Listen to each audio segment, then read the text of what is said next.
Hello friends, एक बार फिर से आपका स्वागत है। आज हम बात करने जा रहे हैं टीसीपी हेडर्स के बारे में, जो आपके लिए बहुत अच्छा टॉपिक है। दोस्त, उससे पहले आप पहले सब्सक्राइब करें, लाइक करें, शेयर करें मेरे वीडियोस को और नोटिफिकेशन एक्टिवेट जरूर कर लें। ठीक है दोस्त, तो स्टार्ट करते हैं हम टीसीपी हेडर। दोस्त, पहले हम बात करते हैं टीसीपी और यूडीपी। टीसीपी और यूडीपी की इससे पहले देख लेते हैं टीसीपी होता क्या है। तो टीसीपी क्या होता है कि transmission control protocol full form होता है इसका। It's used to connection oriented reliable protocol. ये क्या होता है? कनेक्शन ओरिएंटेड और रिलेबल होता है। ठीक है दोस्त, it's provide reliable transport service between pairs of process executing on and system using the network layer service provide by IP address. ये क्या करता है कि एंड टू एंड, मतलब एक डिवाइस से दूसरे डिवाइस तक जो ट्रांसपोर्ट, डेटा ट्रांसपोर्ट का काम करता है। और ये बहुत ही रिलायबल होता है टीसीपी, और एक गारंटेड डेटा डिलीवरी प्रोवाइड करता है। ठीक है दोस्त, तो अब हम देखते हैं टीसीपी और यूडीपी में अंतर क्या है। तो TCP transmission connection oriented protocol होता है, ठीक है। और यूडीपी कनेक्शन लेस प्रोटोकॉल होता है। टीसीपी जो है सो स्लो होता है यूडीपी की अपेक्षा, और यूडीपी फास्ट होता है टीसीपी की अपेक्षा। तो टीसीपी स्लो होता है और यूडीपी फास्ट होता है। टीसीपी के ये जो प्रोटोकॉल्स हैं आप देख लो, H T T P, H T P S, F T P, S M T P, telnet. ठीक है दोस्त, और ये यूडीपी के प्रोटोकॉल्स हैं, DNS, DHCP, TFTP, SNMP, RIP और वॉइस ओवर आईपी जो होता है, ये सब यूडीपी पे। और ये वॉइस ओवर आईपी खासतौर पे अब ध्यान रखना, ये यूडीपी यूज करता है। ठीक है दोस्त, हम बात करते हैं टीसीपी गारंटेड डिलीवर प्रोवाइड कराता है, डेटा डिलीवर गारंटेड प्रोवाइड कराता है। और यूडीपी जो है सो कोई गारंटी प्रोवाइड नहीं कराता डेटा डिलीवरी का। ठीक है दोस्त, टीसीपी की जो एडर होती है 20 बाइट की होती है, और यूडीपी की जो एडर होता है वो 8 बाइट का होता है। टीसीपी एरर चेकसम प्रोवाइड करता है, एरर चेक करता है, और इन केस की एरर अगर कहीं फाउंड होता है तो उसको रिट्रांसमिट भी करता है डेस्टिनेशन तक। ठीक है दोस्त, और यूडीपी जो होता है ये एरर चेक तो करता है, लेकिन एरर रिकवर नाम की कोई चीज नहीं होती है इसमें। ठीक है दोस्त, टीसीपी जो होता है ये एक्नॉलेज प्रोवाइड कराता है, और यूडीपी कोई एक्नॉलेज नहीं देता। टीसीपी क्या करता है कि अगर कोई पैकेट रिसीव होता है डेस्टिनेशन को, वो क्या करता है? एक्नॉलेज प्रोवाइड कराता है। और यूडीपी में कोई एक्नॉलेज नहीं होता, डेटा रिसीव हो रहा है कि नहीं हो रहा, सेंडर को पता नहीं चलता। टीसीपी क्या है? ये हाई लेवल है, हाई लेवल होता है, लेकिन थोड़ा सा टाइम ज्यादा लेता है। ठीक है, यूडीपी जो होता है ना, ये लेस रिलेबल होता है और टाइम कम लेता है। ये फास्ट होता है और लेवल नहीं होता। ठीक है, और ये रिलेबल क्यों होता है टीसीपी? क्योंकि ये यूज करता है थ्री वे हैंडसेट, जिसमें सिंक, सिंक एक्ट और एक्ट, थ्री वे हैंडसेट ऐसे परफॉर्म होता है, वो मैं बताऊंगा। और यूडीपी में कोई हैंडसेट नहीं होता, थ्री वे हैंडसेट नाम की कोई चीज नहीं होती, इसलिए इसको कनेक्शन लेस प्रोटोकॉल भी हम बोलते हैं। ठीक है, तो ये चीजें समझ में आ गई। अब हम बात करते हैं कि थ्री वे हैंडसेट क्या होता है। ठीक है, तो थ्री वे हैंडसेट में होता है कि एक सेंडर और एक रिसीवर होता है, इनके बीच में टीसीपी अपने आप को जो थ्री वे हैंडसेट करके सिंक्रोनाइज करते हैं। ठीक है, तो इसका प्रोसेस जो होता है, सबसे पहले जो है सो सेंडर एक सिंक मैसेज सिंक सेंड करता है, ठीक है, रिसीवर को। और रिसीवर उसका एक्नॉलेज देता है, और साथ में वो अपना सिंक भी सेंड करता है। ठीक है, और जो सेंडर होता है वो एक्नॉलेज प्रोवाइड करा देता है लास्ट में। तो यहाँ पे थ्री वे हैंडशेक कंप्लीट हो जाती है। क्या होता है थ्री वे हैंडशेक में? सबसे पहले सेंडर सिंक सेंड करता है, रिसीवर उसका एक्ट देता है, और साथ में अपना भी सिंक देता है। और जो सेंडर होता है वो क्या करता है? एक लास्ट में प्रोवाइड कर देता है, और ये थ्री वे हैंड से कंप्लीट हो जाता है और कनेक्शन स्टेब्लिश हो जाता है। इसके बाद वो डेटा ट्रांसफर करने लगते हैं आपस में। ये थ्री वे हैंड से होता है। इसके बारे में मैं डिप में बात करूंगा आगे चल के। इससे पहले हम देख लेते हैं टीसीपी हेडर क्या क्या चीजें होती हैं टीसीपी हेडर में। ठीक है दोस्तों, तो ये होता है, ये जो है ये टीसीपी हेडर है। ये सारे टीसीपी हेडर जो होता है 20 बाइट का होता है, तो मैक्सिमम 24 बाइट तक का होता है, मिनिमम 20 बाइट का। ठीक है दोस्तों, इसका जो ये रो होता है ना, ये पर रो जो होता है 4 बाइट का होता है, पर रो। ठीक है दोस्तों, 4 बाइट का एक रो होता है। ठीक है, अब हम देखते हैं जो सोर्स पोर्ट होता है, ये सोर्स पोर्ट होता है और डेस्टिनेशन पोर्ट। ठीक है दोस्त, ये 2-2 बाइट के होते हैं। ठीक है, 4 बाइट एक रो होता है ना, तो 2 बाइट के सोर्स पोर्ट होता है और 2 बाइट का डेस्टिनेशन पोर्ट होता है। अब सोर्स पोर्ट होता क्या है, तो ये क्या करता है कि सोर्स पोर्ट और डेस्टिनेशन पोर्ट क्या होता है ये समझते हैं कि एक सेंडर और एक रिसीवर है। ठीक है, एक डिवाइस ए है, एक डिवाइस बी है। अब डिवाइस ए से डिवाइस बी तक की कोई इन्फॉर्मेशन सेंड करनी है, डिवाइस ए से डिवाइस बी तक की। तो टीसीपी क्या करता है कि ये अपना एक सोर्स पोर्ट लगाता है, जो रैंडम सोर्स पोर्ट या फिर डिफाइन होता है आईना द्वारा, वो सोर्स पोर्ट यूज करता है। तो ये एक सोर्स पोर्ट यूज करता है और एक डेस्टिनेशन पोर्ट होता है। तो सोर्स पोर्ट कहता है कि ये मेरा पोर्ट है, अगर तुम रिच करना चाहते हो तो ये मेरा पोर्ट है, यहाँ रिच करोगे। और डेस्टिनेशन कहता है कि तुम अगर मेरे पास रिच करना चाहते हो तो ये मेरा पोर्ट है। तो जैसे इसका पोर्ट 1 है, इसका पोर्ट 2 है, तो ये सोर्स पोर्ट 1 लगा के और डेस्टिनेशन पोर्ट 2 लगा के सेंड कर, और ये क्या करेगा, जब ये रिप्लाई देगा तो ये सोर्स पोर्ट में 2 लगा देगा और डेस्टिनेशन पोर्ट में 1 लगा देगा। तो ये सोर्स पोर्ट और डेस्टिनेशन पोर्ट यूज होता है। ठीक है, यहाँ पे लिखा भी है, source port and destination port PCB port number data communicate in point two sending end receiving devices.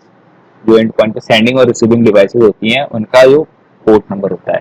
ठीक है दोस्तों, हम बात करते हैं सीक्वेंस नंबर की। तो सीक्वेंस नंबर होती है, ये 4 बाइट के होते हैं। सीक्वेंस नंबर 4 बाइट का होता है। Message send use sequence number two mark the ordering of group of message. ठीक है दोस्तों, सीक्वेंस नंबर के बारे में। और एक्नॉलेज, एक्नॉलेज जो होता है ये भी 4 बाइट का होता है। सीक्वेंस और एक्नॉलेज दोनों 4-4 बाइट के होते हैं। तो इसके बारे में मैं बात कर रहा हूँ बात इसके बारे में मैं लास्ट में नीचे बात करूंगा, सीक्वेंस नंबर और एक्नॉलेज के बारे में ठीक से। अब यहाँ देखते हैं डेटा ऑफसेट क्या होता है। डेटा जो ऑफसेट होता है ये हेडर लेंथ होता है टीसीपी का, और जो पूरे टीसीपी का जो हेडर का लेंथ होता है ना, वो डेटा ऑफसेट होता है। ठीक है दोस्तों, तो यहाँ पे लिख रहा है द नंबर ऑफ 32 बिट्स। ये जो होता है ना 32 बिट्स में ये डिफाइन करता है। ठीक है दोस्तों, और टीसीपी हेडर को डिफाइन करता है 32 बिट्स में। This indicate where the data begin, ये इंडिकेट करता है कि कहाँ से डेटा स्टार्ट हुआ है और कहाँ पे खत्म होना है। ठीक है दोस्तों, और ये जो होता है, और ये 4 बिट्स का होता है। ठीक है दोस्तों, 4 बिट का डेटा ऑफसेट होता है।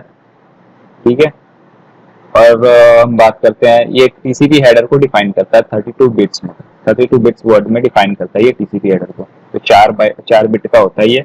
और बात करते हैं रिजर्व की, तो ये 6 बिट का होता है, ये रिजर्व होता है। ठीक है, तो 6 बिट का होता है, ये रिजर्व होगा फ्यूचर यूज, मस्ट जीरो। ये 0 हमेशा रहता है। ये आप जब देखोगे टीसीपी का पैकेट कैप्चर, तो ये रिजर्व फील्ड होता है जो फ्यूचर के लिए यूज होता है, ये 0 मस्ट होता है। ठीक है, अब हम बात कर रहे हैं फ्लैग। ये जो आपको 6 दिख रहे हैं ना, ये फ्लैग्स हैं। ठीक है दोस्त, तो टीसीपी के ये फ्लैग्स हैं। यूआरजी अर्जेंट हो गया, एसीके एक्नॉलेज हो गया, पीएसएच पुश फ्लैग हो गया, आरएसटी रिसेट हो गया, एसवाईएन सिंक्रोनाइज हो गया, और एफआईएन फिनिश हो गया। ठीक है दोस्त, तो इनके बारे में भी मैं बात करूंगा। इनमें मैं आपको बता देता हूँ कि अर्जेंट जो होता है ये क्या कहता है, ये 6 बिट के होते हैं ये सारे, और इनमें पर एक जो फील्ड होता है ना, ये 1 बिट का होता है। जो अर्जेंट होता है ये कहता है कि ये जो मेरा सीक्वेंस जा रहा है ना, ये मेरा जो सेगमेंट जा रहा है, ये अर्जेंट सेगमेंट है। ये डिफाइन करते हैं, जैसे नॉर्मली एक वॉइस का डेटा जा रहा है और एक मेरा टेलनेट का डेटा जा रहा है, तो वॉइस का डेटा ज्यादा अर्जेंट है। या फिर वॉइस को यूडीपी, वॉइस की एग्जांपल नहीं देते, हम बात करते हैं कोई अर्जेंट डेटा की। जैसे एक टेलनेट लेना चाहते हैं, ये अर्जेंट मेरा डेटा है, इसमें अर्जेंट डेट जो है सेट है, तो बाकी सब कनेक्शन को रोक के अर्जेंट वाले सेगमेंट को वो पहले फॉरवर्ड करेगा, ये अगर इसका सीक्वेंस ऑन हुआ तो। ये 1 बिट का होता है, मतलब या तो 0 होगा नहीं तो 1 होगा। ठीक, तो ये सेट करते हैं हम अर्जेंट डेटा के लिए। अब हम बात करते हैं एग की। एग क्या होता है, एग होता है कि जैसे हमने कुछ कोई सेगमेंट सेंड किया, उसका एक्नॉलेज आने वाला है। ठीक है, तो वो एक्नॉलेज देता है, जैसे मेरे सेगमेंट का एक्नॉलेज दे रहा है, तो ये या तो ये भी 1 बिट का होता है, या तो ये 0 होगा नहीं तो 1 होगा। 0 मतलब मैं एक्नॉलेज नहीं दे रहा हूँ, और 1 मतलब मैं जो पर्टिकुलर फील्ड जो सीक्वेंस नंबर कोई मुझे रिसीव हुआ है तो मैं उसका मैं एक्नॉलेज दे रहा हूँ। तो पैकेट मुझे रिसीव हुआ है तो मैं उसका एक्नॉलेज ये सेंड कर रहा हूँ, तो ये एक्नॉलेज बिट को ऑन करके इसको सेंड करेगा। जो पुश फ्लैग है, ये क्या कहता है कि ये जो डेटा है, ये जो मेरा सेगमेंट जा रहा है, ये इस सेगमेंट को पुश करो आगे की तरफ, मतलब इसे होल्ड नहीं करना है, इस सेगमेंट को आगे बढ़ाते जाओ। पुश करते जाओ। कभी भी जिस पैकेट के अंदर अगर पुश फ्लैग सेट होगा तो उसको कभी होल्ड नहीं करेगा। इन केस की कभी कोई डेटा जो है सो क्या होता है कि जब हम पैकेट ट्रांसफर करते हैं तो वो सीक्वेंस वाइज आते रहता है, लेकिन उसमें कोई एक ऐसा पैकेट है जिसपे पुश फ्लैग सेट है, मतलब वो कह रहा है कि मुझे होल्ड पे मत डालो। इन केस की कोई प्रोसेसिंग चल रहा है और बाकी सब फील्ड्स को उसने बाकी सब पैकेट्स को उसने होल्ड पे डाल रखा है, तो ये पुश वाला फ्लैग सेट होके जो पैकेट आएगा ना उसको कभी होल्ड पे नहीं डालेगा, उसको क्या करेगा आगे फॉरवर्ड कर देगा। ठीक है दोस्त, तो उसको होल्ड पे कभी नहीं डाल सकता। ठीक है, तो ये भी दो केस होते हैं इसके भी, 0 और 1, क्योंकि एक बिट का होता है ये, या तो 0 होगा नहीं तो 1 होगा। तो 0 मतलब नॉर्मल डेटा है, 1 मतलब ये जो है सो पुश करना है, इसको इसको तुरंत निकालना है। अर्जेंट और पुश लगभग सेम होते हैं, लेकिन अर्जेंट ज्यादा इसके लिए ज्यादा प्रायोरिटी दी गई है और पॉज के लिए थोड़ा कम प्रायोरिटी दी गई है, लेकिन दोनों एक ही तरीके से काम करते हैं। अब हम बात कर रहे हैं रीसेट की। तो जो रीसेट होता है ये कहता है कि ये जो हमने कनेक्शन मेंटेन किया है ना, इस कनेक्शन को हमें रीसेट करना है। इन सम केस की कोई प्रॉब्लम आ जा रही है हमारी चीज में, हमारे ये कनेक्शन स्टेब्लिश में, तो हम इस कनेक्शन को रीसेट कर रहे हैं। रीसेट करने का मतलब कि मैं आप कनेक्शन को तोड़ना चाहता हूँ, ठीक है, या फिर दोबारा सिंक्रोनाइज करना चाहता हूँ, तो वो रीसेट सेट करके भेजते हैं। ये भी एक बिट का होता है और 0 और 1 में होता है। सिंक्रोनाइज कहता है कि ये भी 0 1 में होता है, एक बिट का होता है। ये कहता है कि मैं सिंक्रोनाइज करना चाहता हूँ आपसे, मतलब सिंक बिट ऑन होगा, मतलब सामने वाले अगर सेंडर सेंड कर रहा है पैकेट, इसमें सिंक बिट ऑन है और रिसीवर रिसीव कर रहा है, तो वो देख रहा है तो उसमें देखेगा कि सिंक बिट ऑन है फ्लैग में, टीसीपी फ्लैग में। तो कहे कि ये बंदा मुझसे सिंक्रोनाइज करना चाहता है, तो मैं इसके साथ सिंक्रोनाइज करता हूँ या नहीं करता हूँ वो रिसीवर डिफाइन करेगा। ठीक है दोस्तों, तो ये सिंक्रोनाइज मतलब कनेक्शन स्टैब्लिश करने के लिए हम सिंक फ्लैग ऑन करके भेजते हैं। हम बात करते हैं फिनिश की। तो फिनिश का मतलब होता है कि ये मेरा सेशन कंप्लीट हुआ, ठीक है, मैं इसको अब टर्मिनेट करना चाहता हूँ, बंद करना चाहता हूँ अपने इस सेशन को, सेशन ड्रॉप करना चाहता हूँ, तो मैं फिनिश बिट सेट करके भेज दूंगा कि मेरा ये सेशन कंप्लीट हो गया। ये भी एक बिट का होता है और 0 1 में इसको डिफाइन करते हैं। ठीक है, अब हम बात करेंगे विंडो की। विंडो साइज क्या होता है? ये जो विंडो होता है ये विंडो साइज होता है, और ये जो होता है ये 16 बिट का होता है। ठीक है दोस्त, 16 बिट का होता है विंडो साइज। और ये क्या कहता है कि कितना डेटा एक सेंडर जो है वो कितना डेटा सेंड करेगा। देखो अब यहाँ पे इसका डिफिनेशन पढ़ लो। The TCP sender use a number called window size to regulate how much data they send to a receiver before requiring an acknowledgement in return। मतलब कह रहा है कि एक रिसीवर है वो कह रहा है कि मुझे तुम इतना डेटा सेंड कर दो, मतलब एक रेंज बता रहे कि मुझे तुम 3000 बाइट का डेटा सेंड कर दो तब मैं तुम्हें एक्नॉलेज दूंगा। ऐसे नॉर्मली क्या होता है कि एक बंदा डेटा सेंड करे, जैसे 1500 बाइट का एक पैकेट आया, उसने रिसीव किया, उसका एक्नॉलेज दिया, फिर 1500 बाइट का आया, फिर उसको रिसीव किया, प्रोसेस किया, फिर उसका एक्नॉलेज दिया, तो ऐसे बहुत लेंदी प्रोसेस हो जाता है। तो ये क्या करते हैं कि ये एक विंडो साइज फिक्स कर लेते हैं कि मैं 3000 बाइट तक का डेटा रिसीव करूंगा, उसके बाद मैं एक्नॉलेज दूंगा। मतलब आप 3000 बाइट तक की डेटा 4 पैकेट में भेजो या एक पैकेट में भेजो, उससे मतलब नहीं है। आप 3000 बाइट मुझे भेज दो तब मैं आपको एक्नॉलेज दूंगा। तो ये होता है विंडो साइज। मतलब एक सेंडर ए है, एक सेंडर बी है, एक रिसीवर बी है, तो सेंडर ए तब तक पैकेट भेजेगा जब तक रिसीवर बी का विंडो साइज 3000 वो फुल ना हो जाए। 3000 तक भेज देगा सेंडर ए, उसके बाद रिसीवर बी एक्नॉलेज देगा 3000 रिसीव होने के बाद। तो ये इसको बोलते हैं हम विंडो साइज। तो ये 16 बिट का होता है दोस्तों। अब हम बात करते हैं चेकसम की। ये भी 16 बिट का होता है चेकसम। और चेकसम क्या करता है कि ये जो टीसीपी हेडर और डेटा, इनको ना एक एल्गोरिथम के थ्रू क्या करता है, ये चेक करता है, इनको इनका एक नंबर निकालता है। ठीक है, एक डिजिट निकालता है जो क्या करता है कि टीसीपी हेडर के अंदर पैच करके भेज सेंड कर देता है। ये पूरा डेटा और टीसीपी हेडर दोनों का वैल्यू होता है, एल्गोरिथम लगा के निकालता है। तो ये चेकसम का हम यूज क्यों करते हैं? इसका यूज इसलिए करते हैं कि ये एक तो हमारे पूरे टीसीपी हेडर और डेटा का जो है सो एक वैल्यू निकाल के सेंड करता है। इससे ये पता चलता है कि अगर इन केस कुछ चेंजिंग होता है, जैसे सोर्स पोर्ट चेंज हो गया, डेस्टिनेशन पोर्ट चेंज हो गया, सीक्वेंस नंबर चेंज हो गया इस पैकेट के, तो जो पर्टिकुलर जो रिसीवर है ना वो रिसीव करेगा और वो भी चेकसम यूज करेगा। तो वो यूज करेगा ना, तो जो इसके चेकसम में जो वैल्यू गया है वो अपना चेकसम जब एल्गोरिथम यूज करेगा तो वो वैल्यू नहीं आएगा। तो मतलब वो समझ जाएगा कि पैकेट के अंदर कुछ छेड़छाड़ हुआ है, कुछ गड़बड़ी हुई है, तो वो वैल्यू नहीं आ रहा है, तो वो रिजेक्ट कर देगा इस पैकेट को। तो चेकसम से क्या करते हैं हम, चेकसम यूज इसलिए करते हैं कि मेरा जो डेटा है वो सिक्योर एक तरीके से सेंड हो। मेरा पैकेट जैसे मैं सेंड कर रहा हूँ ये पैकेट, और इसमें मेरा चेकसम आया 123, चेकसम एल्गोरिथम चलाया तो मैंने 123 आया, और मैंने 123 हेडर में लगा के सेंड कर दिया। अब जो बंदा रिसीव कर रहा है पैकेट को, वो क्या कर रहा है कि वो भी चेकसम चला रहा है अपना एल्गोरिथम, वो भी एल्गोरिथम चला रहा है, और उसकी वैल्यू आ रही है कुछ और, जैसे 345, उसकी वैल्यू 345 आ रही है, और मैंने सेंड किया 123, तो वो कह रहा है कि यार ये तो वैल्यू अलग है, डिफरेंट है, मतलब इसमें कुछ चेंजिंग हुआ है। अगर उसे सेम वैल्यू आ जाती है एल्गोरिथम रन करने के बाद 123, तो वो समझ जाता है कि पैकेट में कोई मॉडिफिकेशन नहीं है, पैकेट सही है, और वो रिसीव कर लेता है। तो ये चेकसम होती है, 16 बिट की होती है, ठीक है दोस्तों। अब यहाँ अर्जेंट पॉइंटर जो होता है, हमने यहाँ अर्जेंट फ्लैग की बात की थी यहाँ पे, जो 1 बिट की होती है, और यहाँ अर्जेंट पॉइंटर है, ये दिखाता है कि मेरा कितना जो डेटा है, मेरा कितना डेटा अर्जेंट है, वो डेटा की साइज बताता है यहाँ अर्जेंट पॉइंटर, कितना साइज का डेटा जो है मेरा अर्जेंट है, जिसको तुरंत फॉरवर्ड करना है, उसके लिए यहाँ फ्लैग ऑन किया गया है। तो ये 16 बिट का होता है अर्जेंट पॉइंटर, ठीक है दोस्तों, यहाँ पे लिखा हुआ अर्जेंट पॉइंटर 16 बिट का होता है, ठीक है। तो ये डिफाइन करता है कि मेरा डेटा का साइज क्या है, कितना डेटा मेरा मतलब अर्जेंट है, ये बताता है अर्जेंट पॉइंटर। अब हम जो बात कर रहे थे 4 बाइट का ये, 4 बाइट का ये, 4 बाइट का ये, और टोटल हेडर का जो साइज होता है 20 बाइट का होता है, तो 4 4 8 4 12 12 4 16, और ये 4 20 हो गए।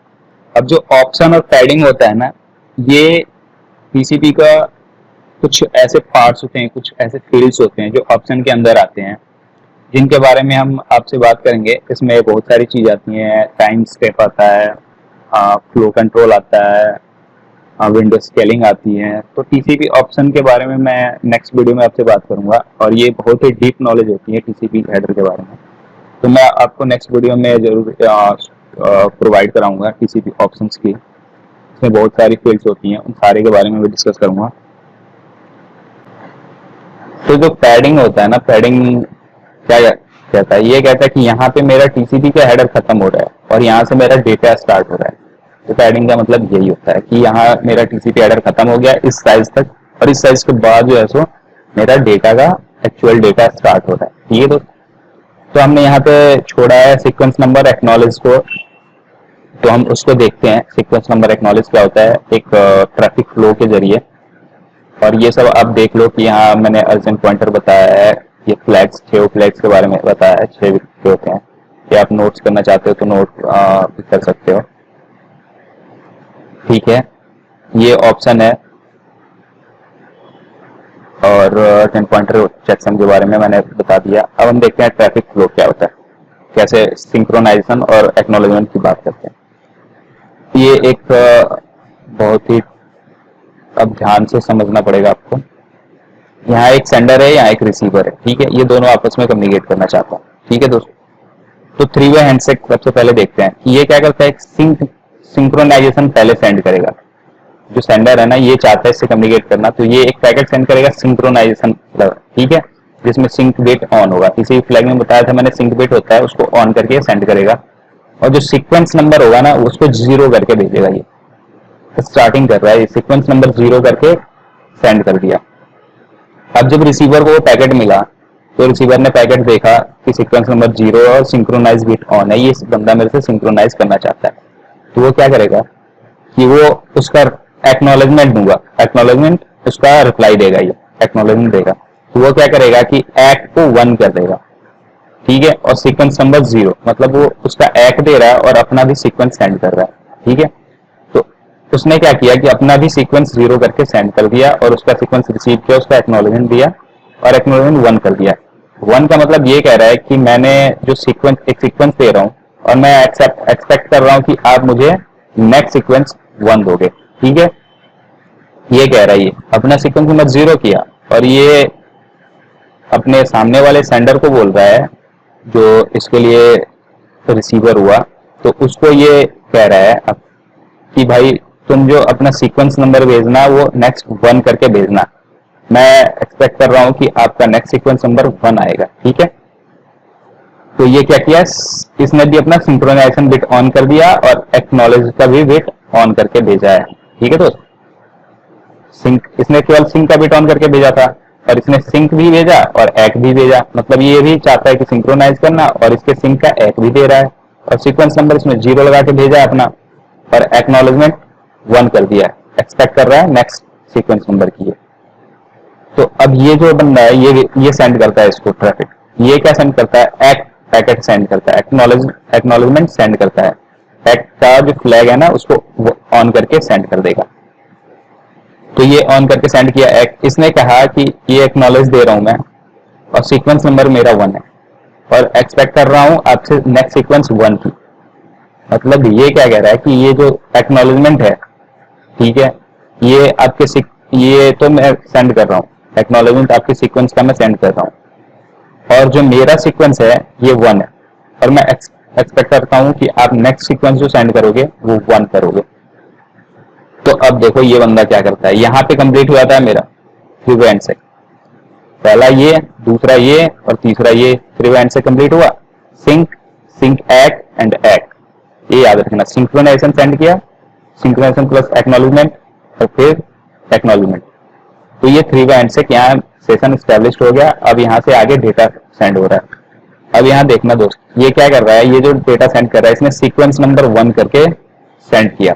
अभी तक तो इसका सीक्वेंस नंबर 0 चल रहा था, अब इसने सीक्वेंस नंबर 1 करके सेंड किया और इसने 22 बाइट का डेटा सेंड किया।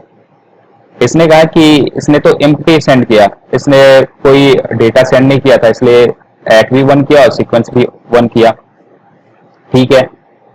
अब इसने सीक्वेंस नंबर 1, ये एक्सपेक्ट कर रहा था ना सीक्वेंस नंबर 1 के लिए, तो यहाँ पे इसने सीक्वेंस नंबर 1 सेंड किया और साथ में 22 बाइट का डेटा सेंड कर दिया इस यूजर को। अब इसने रिसीव किया जब पैकेट, तो इसने देखा कि 22 बाइट का डेटा आया। अब 22 बाइट का डेटा आया और सीक्वेंस नंबर 1 आया। अब ये जब एक्नॉलेजमेंट देगा ना, एक देगा इसको, तो ये क्या करेगा कि जो मेरा last byte of data receive हुआ है तो उसमें +1 करके एक देगा, ठीक है दोस्त। मतलब 22 बाइट का इसको डेटा रिसीव हुआ है, तो ये क्या करेगा 22 में +1 करके एक देगा, मतलब 23। ये कहेगा कि मैं एक्सपेक्ट करता हूं कि आप 23 नंबर सीक्वेंस आप नेक्स्ट में सेंड करोगे, ये कह रहा है। यहाँ 22 बाइट का डेटा रिसीव हुआ ना, अब इसने 22 में +1 जोड़ के इसने 23 नंबर का एक रिप्लाई किया, एक 23 किया, तो एक का नंबर 23 गया। और ये कह रहा है एक का 23 का मतलब क्या होता है कि मैंने एक तो दिया, आपके डेटा का एक्नॉलेजमेंट दे रहा हूँ, साथ में मैं सीक्वेंस नंबर 23 का एक्सपेक्ट कर रहा हूँ, ठीक है। अब जब इसको पैकेट मिला तो इसने देखा कि सीक्वेंस नंबर 23, इसने सीक्वेंस नंबर 23 सेंड किया और साथ में पिन बिट ऑन कर दिया। फिनिश बिट ऑन कर दिया मतलब मैं ये सेशन टर्मिनेट करना चाहता हूँ, ठीक है। मुझे जो डेटा सेंड करना था मैंने सेंड कर दिया, अब मैं सेशन टर्मिनेट करना चाहता हूँ, तो ये सीक्वेंस नंबर 23 करके तो भेजा, लेकिन फिन बिट ऑन कर दिया। अब देखो दोस्त, अब इसके पास जब पैकेट रिसीव हुआ तो ये क्या करता है, ये इसके फिनिश बिट का इसका ऑन है फ्लैग फिन बिट और सीक्वेंस नंबर 23 है, तो ये रिसीव किया और इसने एक्नॉलेजमेंट दिया इसको कि भाई मैंने तुम्हारा पैकेट रिसीव कर लिया है सिक्योर वे में। जैसे उसको पता कैसे चलेगा इस बंदे को पैकेट रिसीव हुआ, तो ये एक्नॉलेजमेंट हर बार देगा। तो ये एक्नॉलेजमेंट जब देगा तो ये सीक्वेंस यहाँ पे एक्सपेक्ट करेगा सीक्वेंस नंबर 24 का, और एक दे रही है, एक बिट ऑन कर देगा। यहाँ पे एक बिट ऑन नहीं है, आप ध्यान देना, यहाँ जो डेटा ट्रांसफर हो रहा है यहाँ पे कोई भी बिट ऑन नहीं है फ्लैग का, केवल डेटा ट्रांसफर हो रहा है।